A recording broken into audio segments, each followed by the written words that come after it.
In our lifetimes, we all have seen the outbreak of seriously devastating pandemics. The most recent one is the outbreak of COVID-19.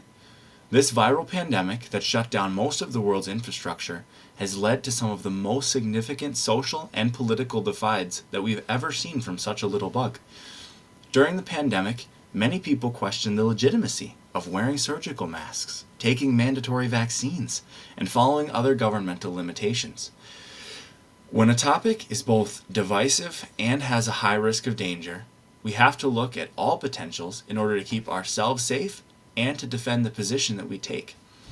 During this discussion, we're going to touch on the risks, the impact of exposures, and the preventative measures that can be taken. As we begin to think about what risks come along with exposure, we should know how we're even exposed in the first place. The three most commonly recognized routes of exposure, according to the Occupational Safety and Health Administration, are respiratory, direct contact, and surface contamination. So let's start. Respiratory transmission. This can be either droplets that come out of our mouth as we speak that don't typically linger in the air or travel very far, or they can be a much more fine aerosol that comes out of our mouth as a much smaller moisture that can linger in the air much longer than those droplets. Diseases that we typically think of spreading as airborne pathogens are illnesses and viruses such as influenza, COVID-19, and tuberculosis. Direct contact is another form of transmission. As the name states, you have to directly contact an infected patient's body or bodily fluids to transmit the disease. Hepatitis and HIV are both common direct contact transmission diseases. Excuse me. Other pathogens can survive on the surface for varying amounts of time. Most of the bacteria that cause gastrointestinal infections can survive on surfaces touched by an infected person for quite a while. Knowing how these diseases are spread, we next consider the impacts on all health workers. The exposure to such diseases has far-reaching implications. For an individual, it could lead to illness, chronic health issues, and even death. Excuse me again. According to the World Health Organization, needle stick injuries cause about 37.5% of hepatitis B and 39% of hepatitis C infections.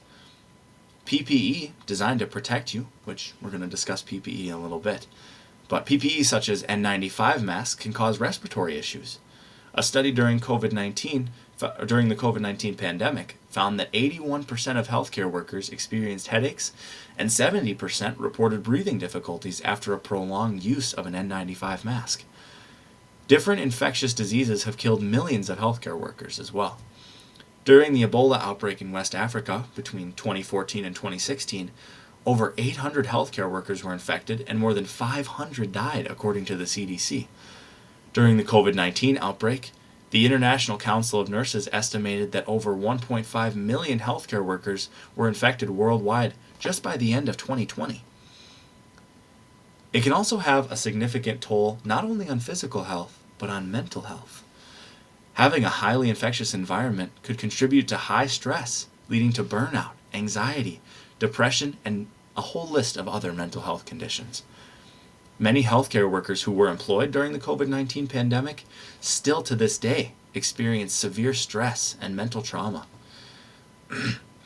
Infectious disease outbreaks require healthcare workers to work longer hours and more shifts to manage the increased patient load.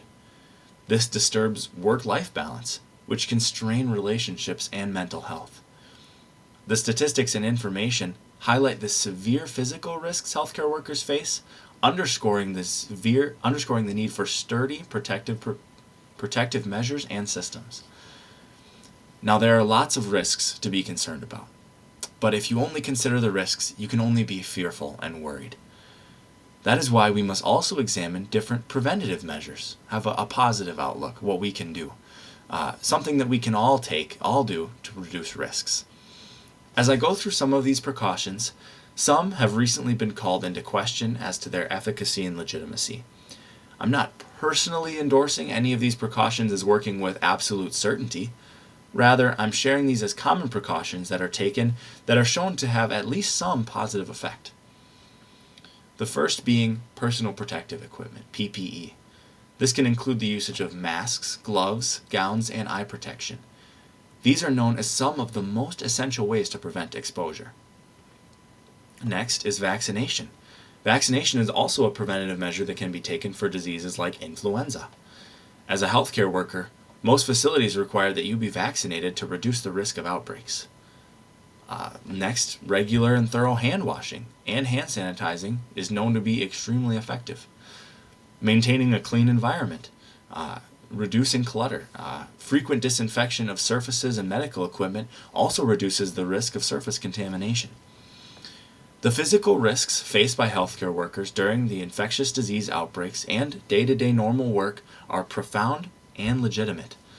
From needle stick injuries to respiratory issues and skin conditions, healthcare professionals have to endure significant challenges that pose the potential for lasting impacts on their health.